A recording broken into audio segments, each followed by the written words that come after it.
lovely host, Nadiasimone, and we have another episode of theNSider.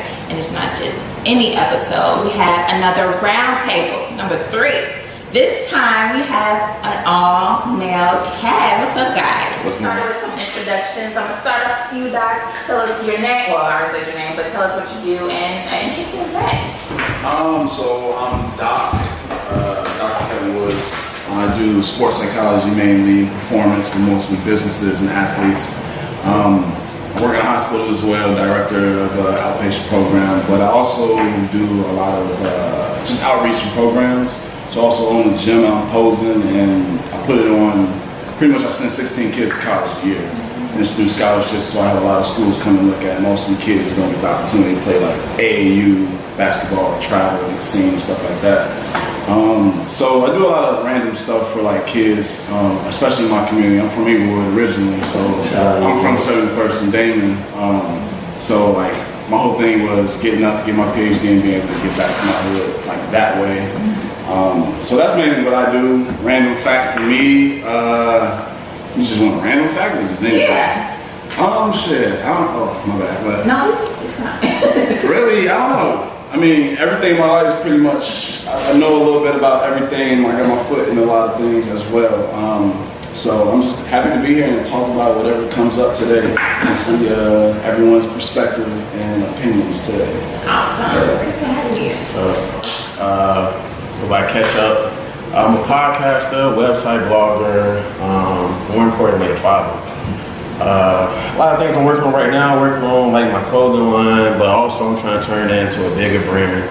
I want to get back, have people in my community with my brand, under my company. So just something I'm just working on right now, and just a random fact about me, because I'm so random. Just like a random fact about me, but I'm just a huge sportsman, just very huge sportsman. I love all types of sports, no matter what it is. Sport, hockey, golf, don't matter what it is. I'm just a sportsman.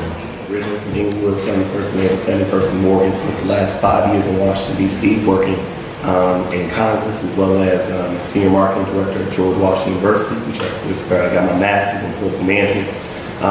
Quit my $95,000 a year job to move back to Inglewood and to help my community, but in a way where I empower folks of color who've been traditionally disenfranchised from the political process to actually make measurable change. So I've started a political incubator. It's called GOAL, the Global Organization for Applied Political Leadership, where we train and teach young black people how to actually change laws and advocate effectively.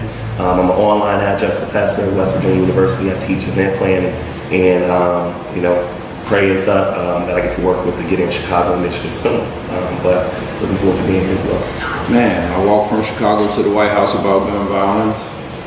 Was part of the problem. Now I'm one of the faces of the solution in our city. I fight against. I was one of the biggest drug dealers on 35th Estate, and it's always D-Boy versus D-Nash. You don't know who you are.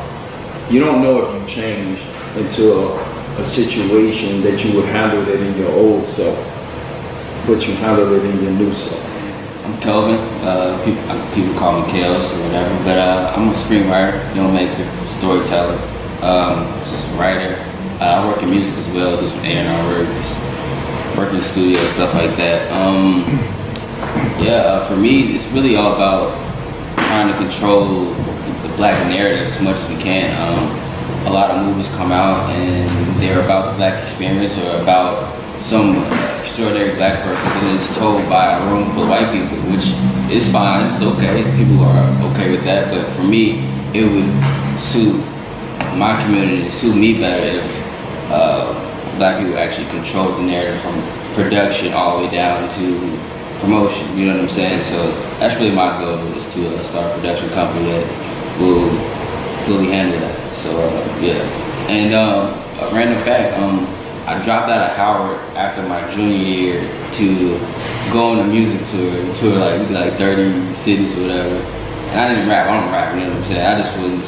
I was just really interested in the music industry, and I would do anything to get into it at that time. So left school.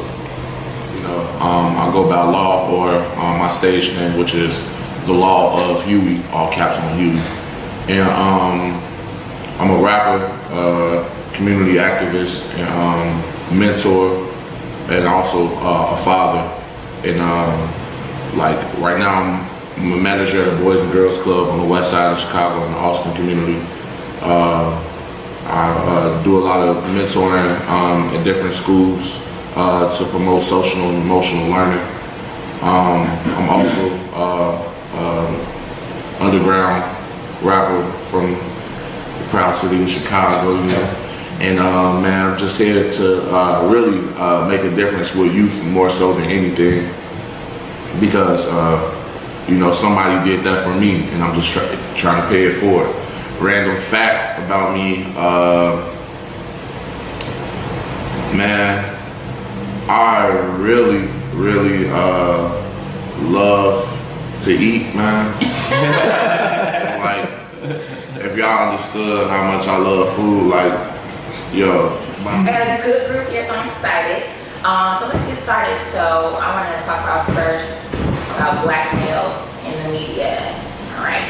So, who should I pick to go first? I'm gonna pick Shamar Ketchup. Let's talk about black males in the media. Basically, so you know, Kanye, those type of people, and then these young rappers of today. I feel like, well, regarding the Kanye situation, I think the problem is that we idolize certain, you know, people, and we put them on a pedestal on something that they never were to begin with. Because, like, back then when Kanye, he did his whole, you know, George Bush don't like black people, everybody was like, you know, that's Kanye.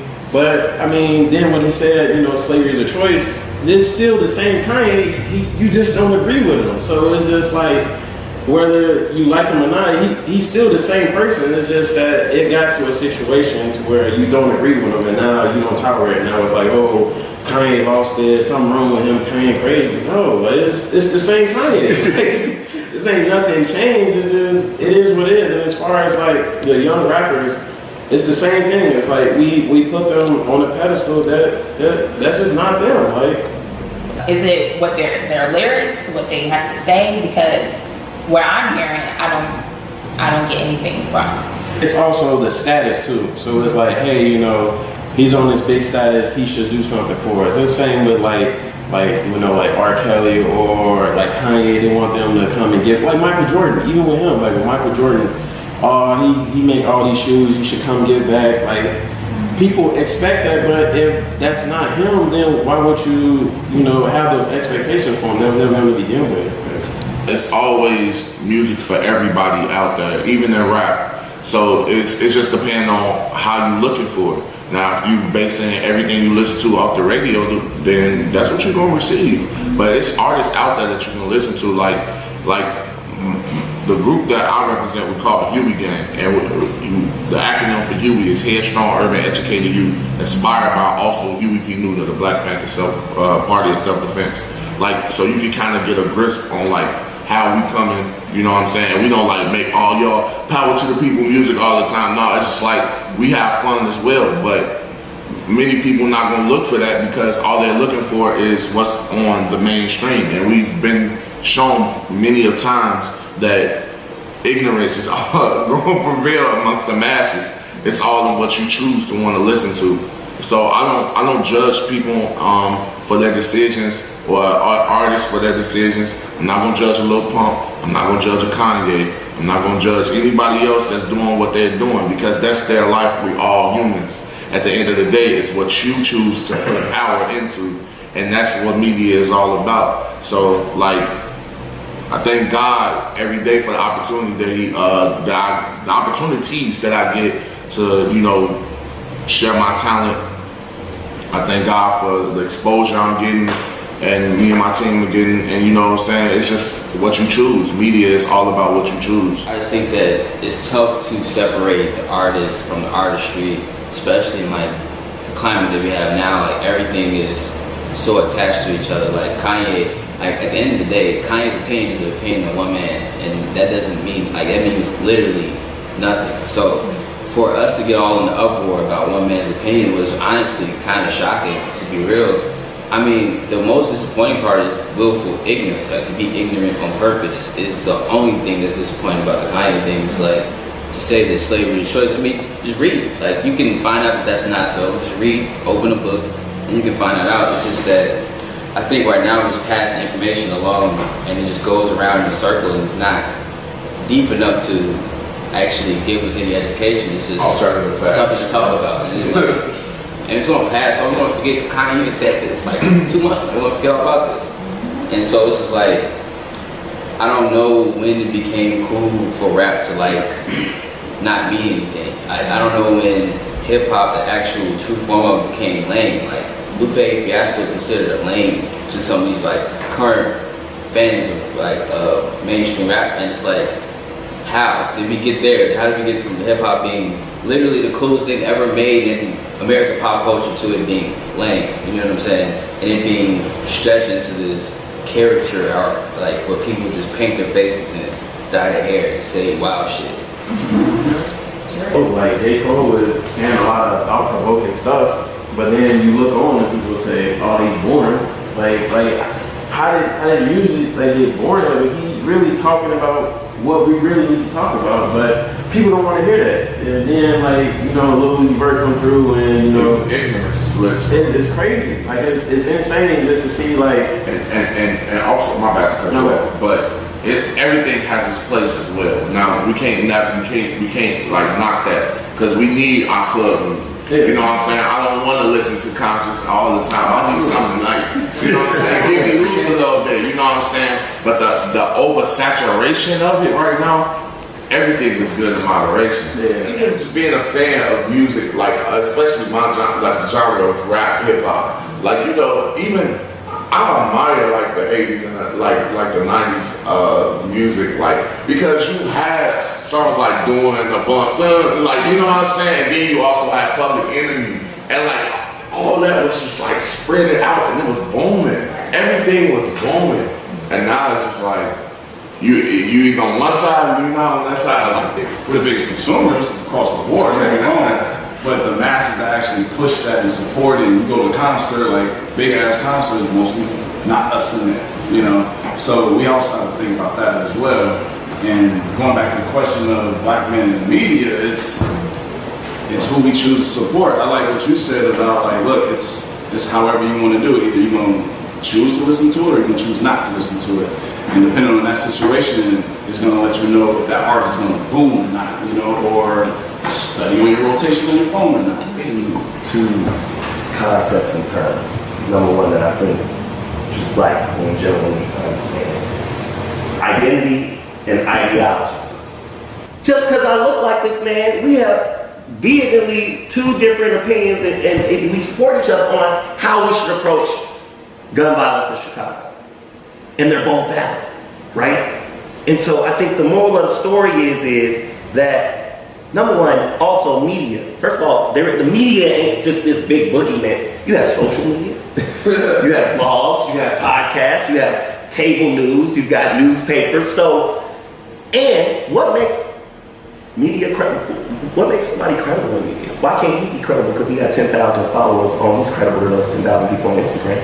What if he starts going on the media, right? So it's tough when you say just how we're depicted in the media, because, you know, I think it's just like we all different. We all got different ideologies. You know, we all got different passions and missions and lanes that we in, and all of them are valid. You know, you said it best. We always had NWA, we had Public Enemy, we had this. The biggest thing, you know, bringing it back to Chicago is what I didn't like about, because I was incarcerated at the time, you had Lil Durk, Chief Keef, and all them get on, right, first. And then it created an imbalance because we didn't have an alternative to that. We didn't have the Vic Menses, the Chances, and all that. They came 6 years later. So all this drill music had a 5-year run, and what it did was in our community, it made the backpack rappers and good kids feel like in order to get on, they had to have the guns in their music. They had to have this, they had to have that, and that's why you see an imbalance like gangsters being corny because you're not a gangster, bro. Stay in your lane. And we put too much emphasis on the wrong things in our community. We don't highlight enough of good things in our community. We give these young men and say, well, because you're an artist and this and that, you're obligated to do X, Y, and Z, and that's not it. Entertainment is entertainment. Just like I said, if we're talking about we're a village and we're a kingdom, entertainment are the jesters. They're not making the most important decisions about the community. They're not making the decisions about the kingdom. If they just so happen to know entertainment and this and that, but and be able to do some things, well, sometimes entertainers should just put their money and keep their mouths wrapped. It's important to have intergenerational conversations, bro. And it's important for us to accept others' rights to be. All I wanted was balance. I hated that drill music had such a run that it made all the kids feel like they had to go over there, and it wasn't a balance.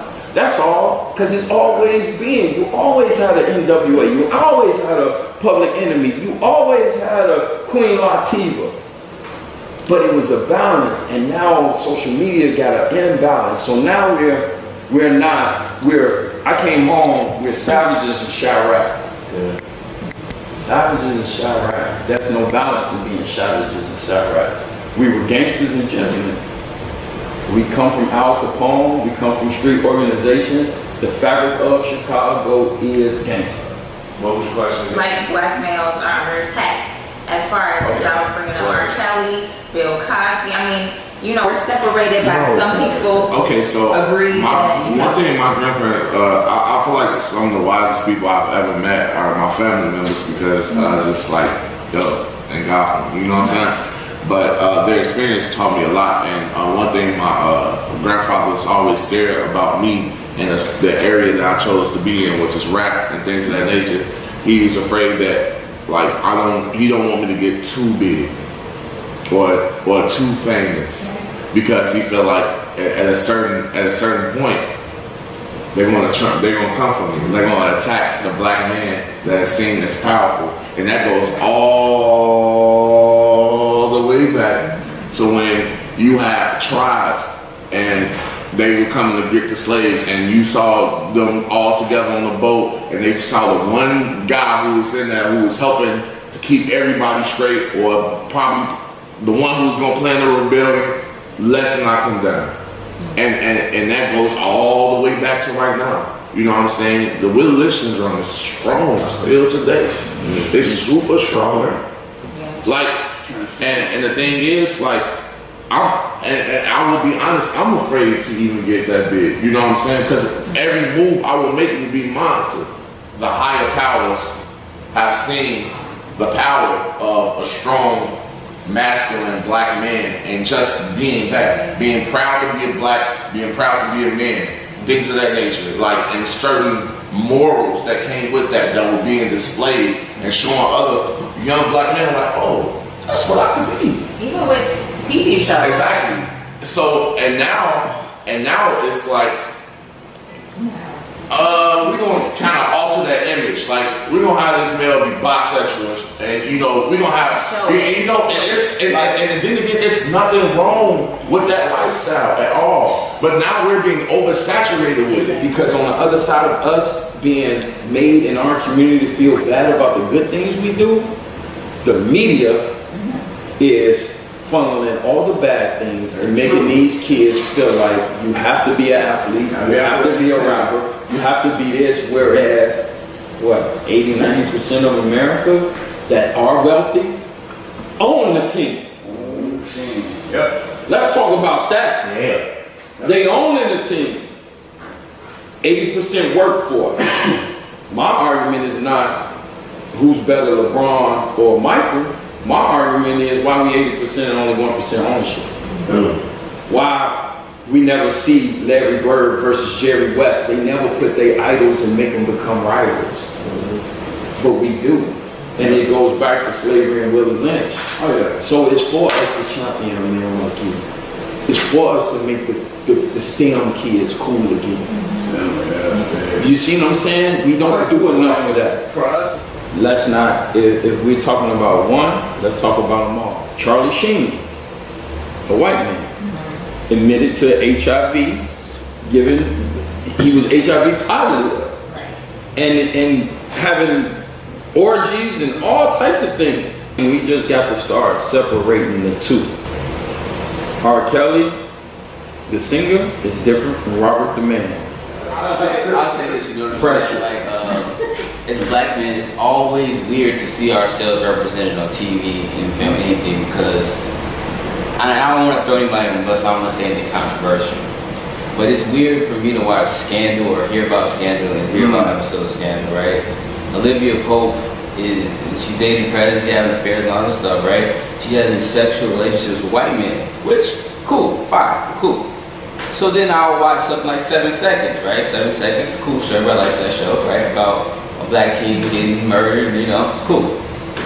That woman, I think her name's KJ, she's in that, she dates white men too.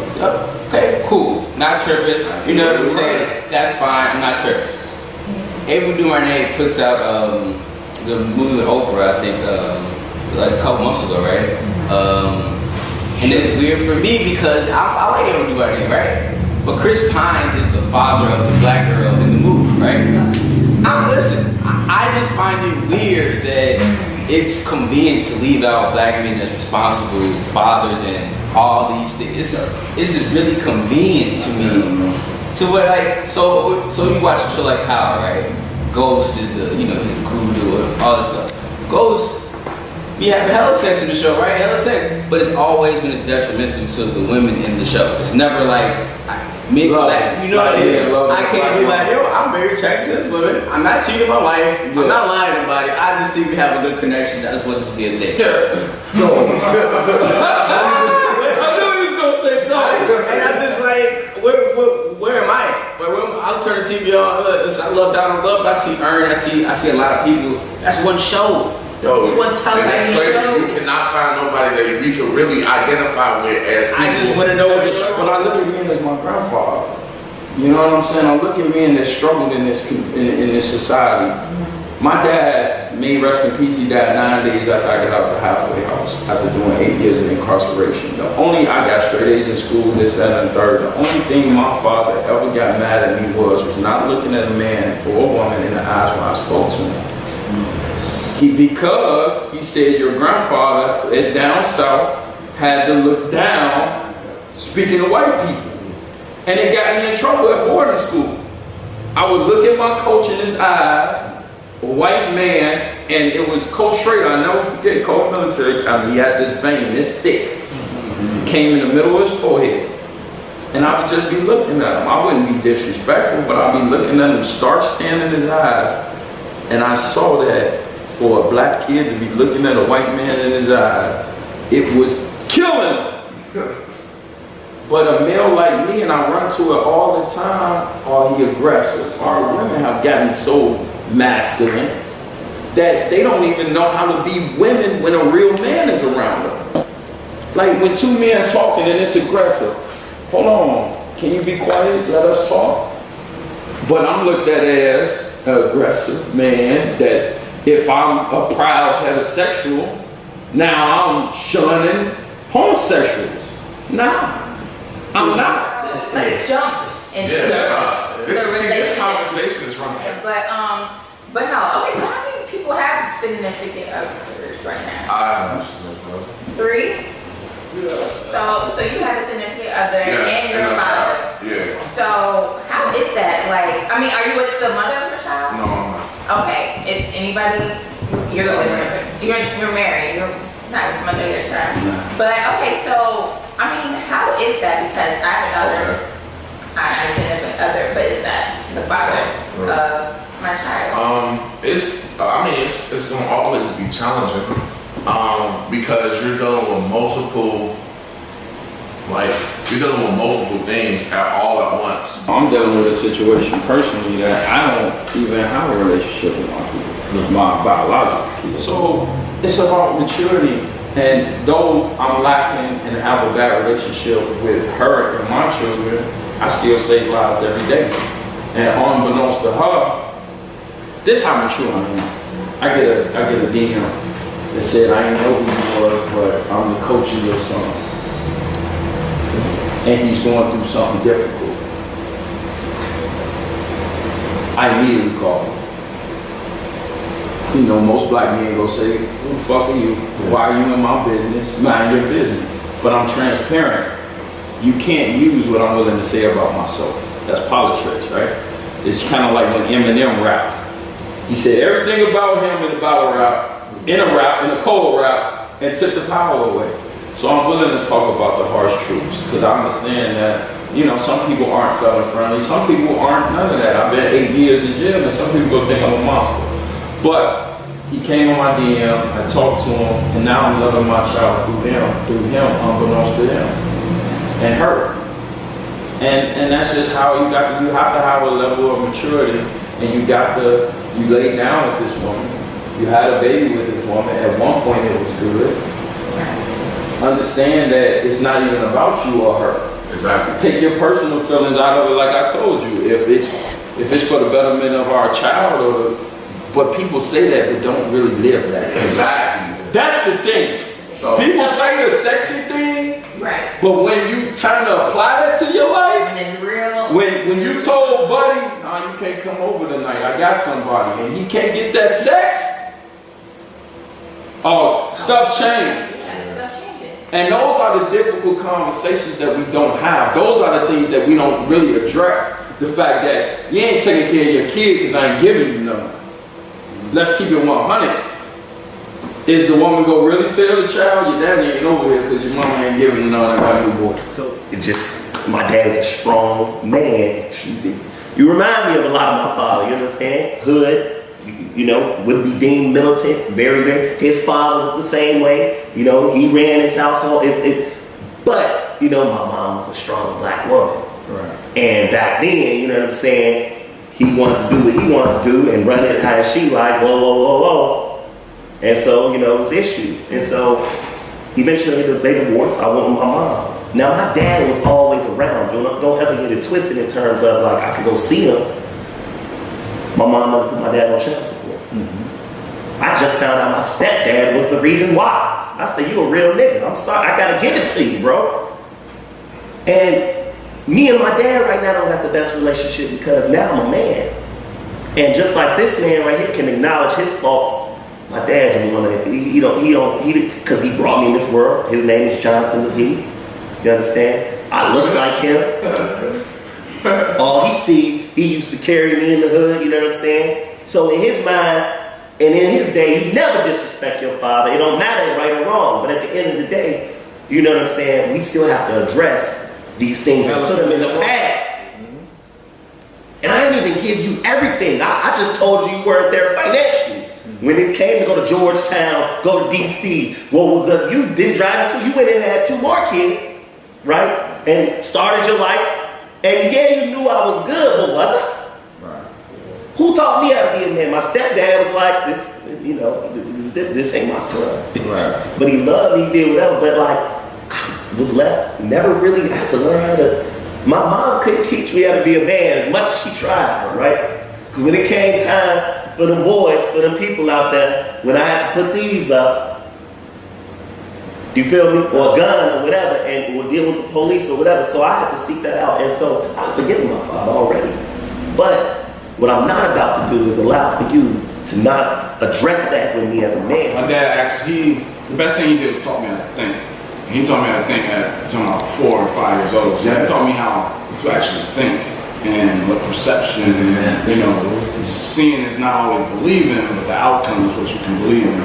So my dad taught me how to think very young. So when him and my mom was into it, like my brother and sister had the effects like, oh, it might be us and the parents and all that. But I knew, they need to divorce. I'm tired of Mark. Like, so I knew how to think early. oh God. And then, yeah, so like, my dad, he was very supportive in whatever I did, but just make sure I knew what consequences were. And my dad, he was too smart for his own good. You know, he's probably, I think he was the Midwest one of the biggest distributors ever, like in this Midwest region. And he did a lot of time before he, like, he know my dad, you don't know this, just don't couple years, so you don't look at him different. But like everyone who knows my dad today know like all he do now today is send kids to school. That's how I got into it because everyone know my dad is like their dad, and I kind of took that on too. So now it's like I try to get as many kids into college or in front of coaches and stuff. Your dad's not there, or you have a bad relationship with your dad, but you have a child to raise and take care of and bring up. How do you do that when your dad wasn't there? Your relationship is strained. My brother, who is also one of the founding members with me, Huey, known him since 2009. His father is there and not there at the same time. So it's to the point where it's like, what type of man, like what I look up to if I looked up to you. But he's learning because of the simple fact that he has people around him that he chose to surround himself around to be that father that he wants to be towards his daughter. So we're gonna ask the last big question here. What do you guys think defines a real black man or a real man in general? A real black man is first identifying himself as black and being proud to be black. That's one.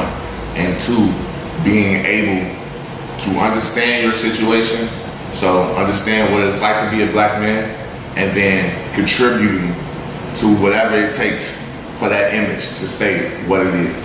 So whether that's being a family man, learning how to do things just different than what you've been programmed to do. To me, that's just being a black man, you feel me? That's the struggle, and that's the blessing of being a black man. So, yeah. I think that the first thing is to know what being a black man is, like the history of being a black man, and the history of the perception of black men as well. And it's hard because we got it worse than other cultures because a lot of our stuff was taken from us, a lot of our history was taken from us. We had to fill in the blanks on the way. And I think that those that take on that responsibility and that burden of information and disseminating it throughout the community and passing it along, I think that's really what it is. It's about teaching. It's about sharing. Looking at the black woman and honoring her in a way that allows her to be whole and healed. I said Looking at our children and understanding that maybe he doesn't have a father, but I'm here.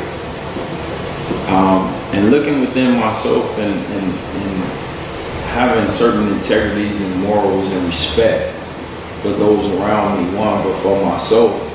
And honestly, to look at our community as a village. It's something at work. And one thing my dad did tell me is this is the one thing ain't nobody ever take from you. So we tend to want to do like this as black men all the time, but sometimes we need to do this. Mm-hmm. And if you know yourself, you know your lane, and you're mature enough to understand that, man, G Herbo was a rapper.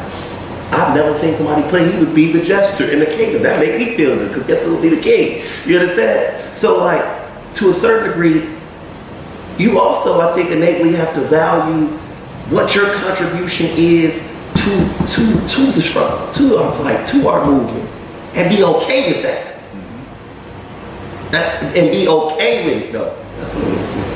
Yeah, it's just like 3 words I go with. It's like accept, adapt, and then overcome. It's like you accept your situation for what it is, but that's not always gonna be your situation. So you make that next stage and you adapt to it. You adapt your situation. You see how things are going. You try to work through it, and then you overcome. And that's just the way I look at it as a black man. Because as a black man, we get thrown. It's a lot of stuff that's thrown at us. So first we're like, okay, we gotta accept this is how it is. And then also we're like, okay, how can we work around this to be better? And then once we work around it to be better, we overcome. And that's just the way I look at it. First become aware so you can accept whatever the thing is. So he's definitely right with acceptance. So I believe becoming aware, which means you gotta have a high level of self-concept first. Like you gotta know who you are in this world, what you can do and how you can make an impact. Or you just be another one streamed into whatever box is already designed for the black man, So I think high level of self-concept, becoming aware of yourself and the world around you, then accepting whatever that may look like and your ability to change, And then there's the accountability part, right? Because either I gotta be accountable for what I've done or didn't do, and then what I'm willing to change. So that's how I look at like just a man, period, but especially being a black man, what can you, as far as become aware of, accept, and then be accountable to change? Whether that's your community, just you, yourself, and your family, because whatever you do, as far as effective for you and yours, will also spread out as well. It's like anything, good habits spread just like a bad habit can spread as well. So that's like my little spill on that. What do you like or love most about being a black man? This might be weird to say. I love the hardships we gotta go through because it make us so much like stronger and make us so distinctive over like so many others. Like the fact that we gotta go through what we go through makes us like, ooh, like you survive as a black man. You can survive. Like One thing I learned to appreciate is the sauce. Like, you know, like, man.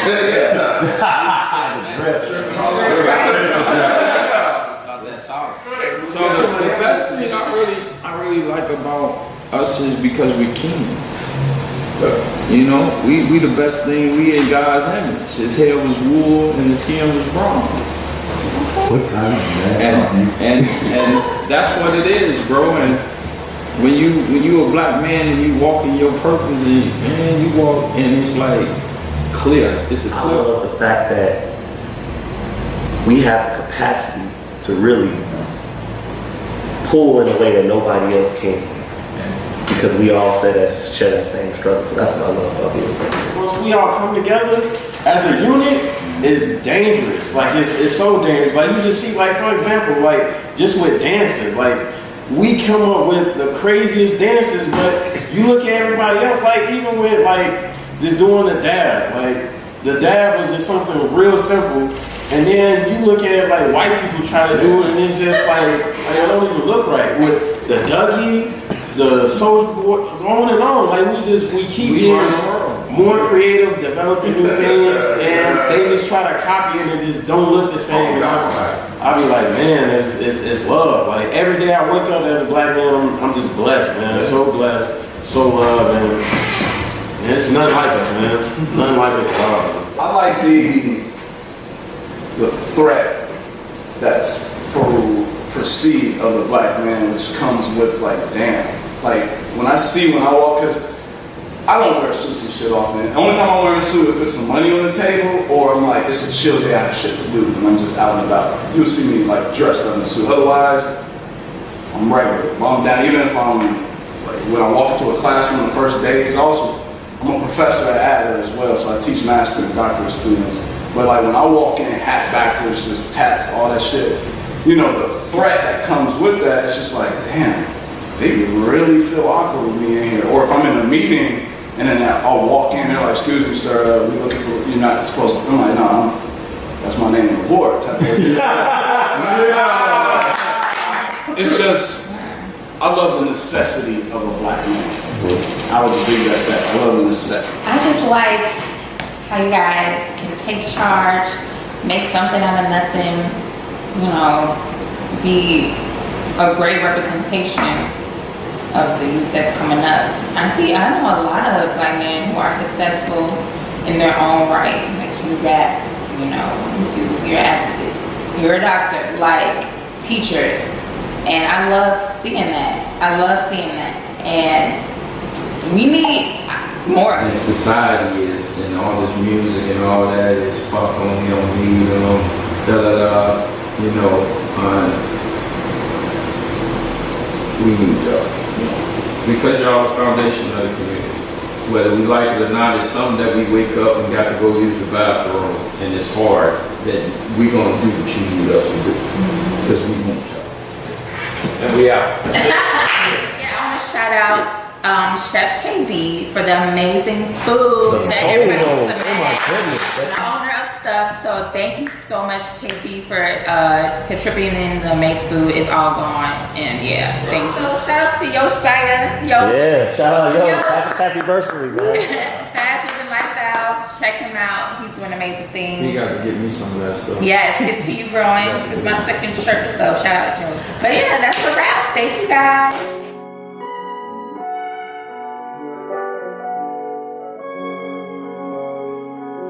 So, laugh, nigga. This is my life. But I'm a fiend. Spent this whole time waiting on the move, not complacent, looking